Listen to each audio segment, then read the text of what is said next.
کے پورے آرگنز تک وہ گردش کرتا ہوا نہیں پہنچ جاتا.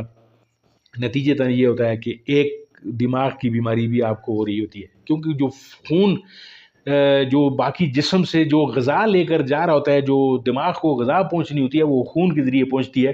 وہ غذا جب نہیں پہنچ رہی ہوتی تو دماغ جو ہے وہ تھک جاتا ہے، سن ہو جاتا ہے.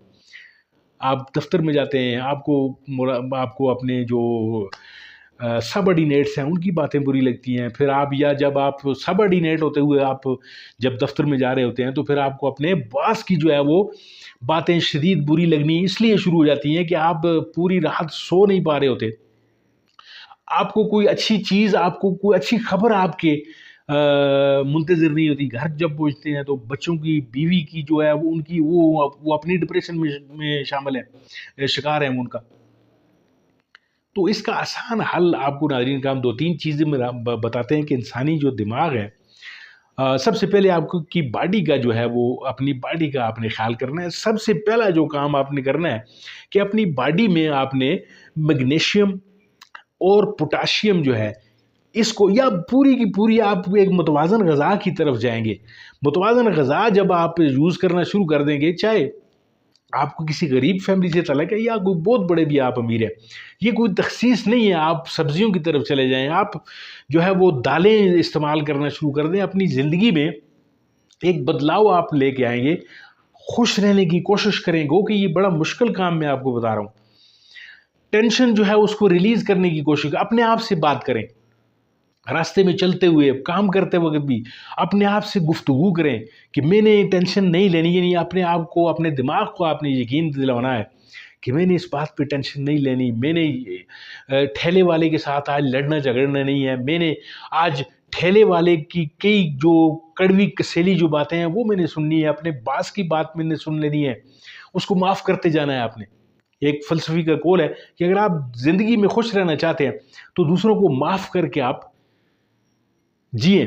رات کو جب آپ سونے کے لیے جائیں تو حضرت علی رضی اللہ تعالیٰ عنہ نے حضور صلی اللہ علیہ وسلم سے پوچھا کہ حضور میرا کوئی ایسا عمل مجھے بتا دیں کہ جو میں رات کو کر پاؤں. تو حضور صلی اللہ علیہ وسلم نے فرمایا کہ کیا تم کو میں ایسا کوئی عمل نہ بتا دوں کہ جو تمہارا جو ہے وہ پوری کا پوری جو دن تم نے گزارا ہے اس کا ایک صدقہ جو ہے وہ اتر جائے تمہارے سر سے. پھر حضور نے فرمایا کہ صدقہ کر کے رات کو سویا کرو، سب کو معاف کر کے سویا کرو. یعنی پوری کی پوری دن کا جتنا بھی تم نے وقت گزارا ہے اس وقت میں کسی کے ساتھ اگر لڑائی جھگڑا ہوا ہے، کسی کے ساتھ جھوٹ بولا ہے، کسی کے ساتھ آپ نے زیادتی کی ہے، کسی کے ساتھ آپ نے نوسر بازی کی ہے، سب کے سب سے آپ نے معافیاں مانگنی ہے. دوسرے دن آج اگر آپ نے نہیں کر سکے وہ کام تو دوسرے دن اس بندے کے پاس جائیے، اس سے ملیے، اس سے کیتھارسس کیجئے، اس سے بولیے کہ مجھ سے یہ غلطی ہوگی. آپ یقین کر لیں کہ آپ اپنے آپ کو بالکل ہلکا پھلکا پائیں گے. جب آپ کسی سے معافی مانگ لیتے ہیں یا کسی کو معاف کر دیتے ہیں تو آپ پہ ایک بلیسنگ کی ایک بارش ہو رہی ہوتی ہے. تو اپنے آپ کو جو ہے وہ ڈاؤن ٹو دا ارتھ کر کے اپنی خواہشات کو ختم کریں، ایگو کو ختم کر لیں. کوئی آپ سے ناراض ہے، آپ پہل کر لیں، آپ جائیں اس کے پاس. کیونکہ وہ جو ان کہے سوالات ہیں جو جب آپ کمیونیکیشن نہیں کر رہے ہوتے اپنے ان لوگوں کے ساتھ جن کو آپ برا سمجھتے ہیں یا جن کو دشمن سمجھ رہے ہوتے ہیں آپ، تو پھر آپ کا دماغ جو ہے وہ ان کے حوالے سے منفی خیالات جو ہے وہ بہت زیادہ سوچتا ہے. پھر آپ اپنے ہی سوالات کرید رہے ہوتے ہیں، اپنے ہی جوابات اپنے آپ کو دے رہے ہوتے ہیں اس بندے کی طرف سے کہ میں یہ اس سے کہہ رہا ہوں، وہ مجھ سے یہ کہہ رہا ہے. تو پھر آپ اپنی مرضی کے سوال بھی کرتے ہیں، مرضی کی پھر آپ کو جواب بھی آتے ہیں، اور پھر آپ بیٹھے بیٹھے دانت بیچتے ہیں اور آپ کے پٹھے جو ہیں وہ کمزور ہونا شروع ہو جاتے ہیں. یہ کام آپ نے نہیں کرنا. دوسری چیز آپ نے یہ کرنی ہے کہ آپ نے دفتر کا جو معاملات ہیں وہ دفتر میں چھوڑ کر آنے ہیں. کام کے معاملات آپ کام پر چھوڑ کر آ جائیں، اور جو سیٹھ کے ساتھ آپ کا جھگڑا ہوا ہے اس کو گھر لے کر مت آئیں. یا گھر کے جو جھگڑے خدا نہ خواستہ میاں بیوی کے درمیان بھی ہو جاتے ہیں وہ ان کو لے کے آپ جاب پر مت جائیں، ان کو راستے میں چھوڑتے چلے جائیں. آپ گھر پہ دروازے سے نکلیں تو گھر پہ چھوڑ کر چلے جائیں. آپ کا خود بخود پورے کا پورا سسٹم آہستہ آہستہ ٹھیک ہونا شروع ہو جائے گا. اور آج کے بعد آپ نے جب یہ میری ویڈیو آپ دیکھ رہے ہیں تو آپ نے یہ ڈیسائیڈ کرنا ہے کہ یا تو ڈپریشن رہے گی یا پھر آپ رہیں گے. کیونکہ ڈپریشن ایک ایسا موذی مرض ہے، ایک ایسا انزائٹی، ایک خفگان، یعنی بندہ اپنے آپ کے ساتھ لڑتا رہتا ہے، ہوتا تو کچھ بھی نہیں ہے. یعنی ہونا کیا ہے کہ وہ مسائل جوں کہ توں اسی طرح ہی رہتے ہیں، آپ اپنے آپ سے لڑ کر اپنے اعصاب کو برباد اور تباہ کر کے بیٹھے ہوتے ہیں.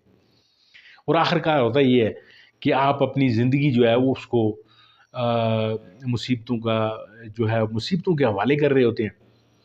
مرنا آپ نے جس دن ہے وہ آپ کا لکھا ہوا ہے قسمت میں، لیکن اپنی جو اپنا جو باڈی ہے اس کو آپ ضعیف کرتے چلے جا رہے ہیں، کمزور کرتے چلے جا رہے ہیں.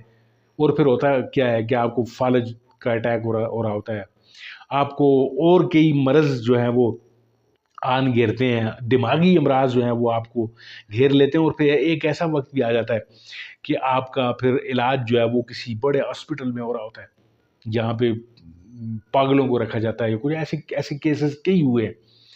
تو صحت مند رہیے، اپنے جسم کو جو ہے وہ صحت مند رکھیے، متوازن غذا کھائیے، سبزیوں کی طرف جائیے، چربیاں اور گوشت وغیرہ وہ بھی ضرور استعمال کیجیے لیکن اعتدال کے ساتھ. خشک جو سوکھی روٹی ہے وہ بھی اگر آپ ایک اپنی فیملی کے ساتھ مل بیٹھ کر خوشی سے کھا رہے ہیں، ایک دوسرے کے ساتھ تعاون کر کے، بچوں کے ساتھ آپ نے محبت اور بیوی کے ساتھ خوشی اور ہنسی آپ ایک دوسرے کے ساتھ سوکھی روٹی بھی کھا رہے ہیں، تو وہ آپ کا جو ہے مینٹل ہیلتھ کو کسی جگہ پہ پہنچا دے گی. ناظرین کرام، یہاں تک اگر آپ میری ویڈیو دیکھتے ہوئے پہنچائیں، اس کو لائک ضرور کیجیے گا، چینل کو سبسکرائب کیجیے. ملتے ہیں آپ کے ساتھ کسی ایسی اور ویڈیو، کسی اور موضوع کے ساتھ. تب تک کے لیے دیجیے اجازت. اللہ آپ کا حامی ناصر.